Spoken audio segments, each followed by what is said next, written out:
Well, Clemson just means so much to the Brooks family, and it meant a lot to my brother. He would have been devastated if he ever lost his ring.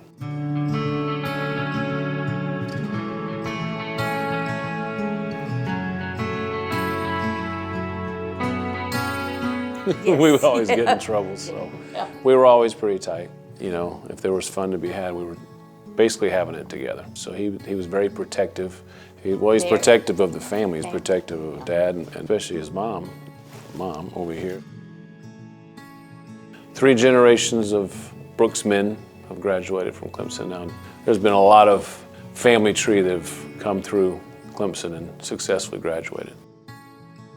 Mark knew everything in sports. Didn't matter what sport it was. He was like an almanac. He's one of those guys. That was his passion, was sports, being a trainer with Danny Ford for the football team for a couple years while he was in college. And he got to work in sports after he graduated with Alan Kawicki in racing, NASCAR racing. He wanted to work within the family and with Dad. And that was right at the time that we were getting involved in NASCAR racing, which he loved everything about that. And I think Dad just extended the offer, like, hey, why don't you work as a liaison, basically, with Alan Kawicki. He wanted to put Mark in there as the PR, and he did a great job. I did a wonderful job. Great job.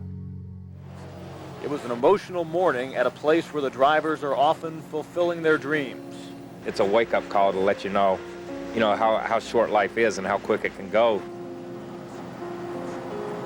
As a final tribute, Kawicki's team truck made a lap around the speedway this morning.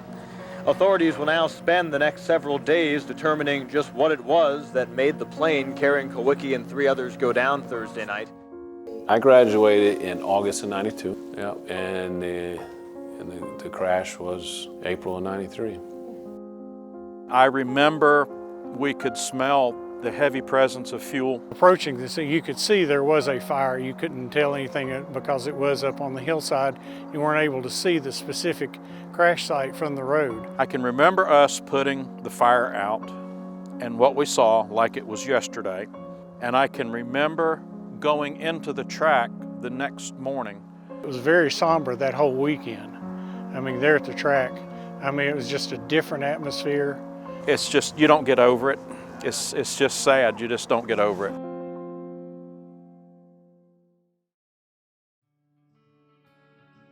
I've been doing metal detecting probably for 5 or 6 years. It was October 8th of last year.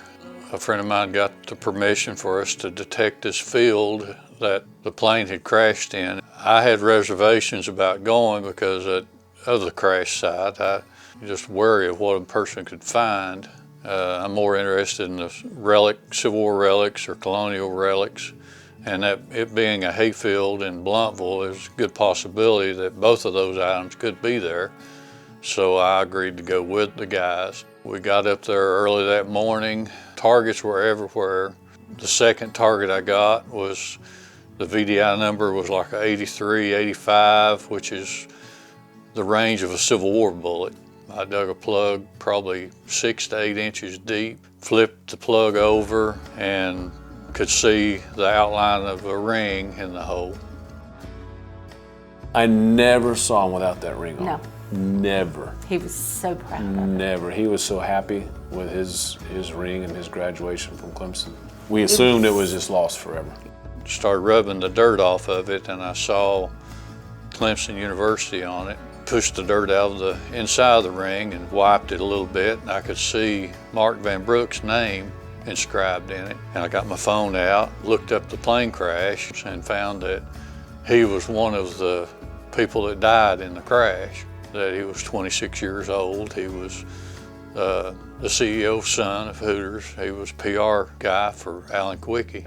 I texted my wife and asked her to get on the internet and try to find Mark Van Brook's family, see if she could find any living relatives. She said, "What did you find?" And I sent her a picture of the ring, and she couldn't believe it. As soon as I saw it, I was like, this is big, this is huge. It felt like an immense responsibility the moment he said he found it. It was like, we felt the weight immediately of, we have a huge responsibility. We had work to do. Yeah. We had to get that where it needed to go. Dave Austin found the ring on October the 8th, and he contacted my sister-in-law. She said, I have wonderful, wonderful news. I just got a call from this couple in Tennessee, and she says they found Mark's college ring from Clemson. I called Kobe. I was so excited, and I said, well, your brother's ring has been found. He said, Mom, if this is a joke, I don't want to hear any more. And I said, no, it's been found.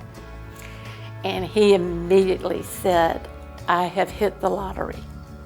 I have hit the lottery that Mark's ring was found. It was surreal. It was a phone call. It's weird, really unbelievable. I thought it was gone forever. And it's in actually really, really good shape. Yeah, like Mark left it.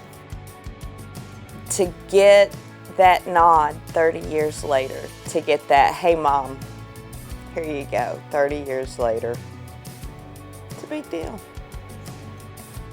Dave finding it and getting it back to us and returning it to us, it gives me closure as much as you can have closure. It's almost like him coming home, because there was really nothing left at such a violent site. And it's the one piece that we really wanted, and it's really the only piece you really could have recovered. Very, very special. It's a great gift. Sweet, sweet boy.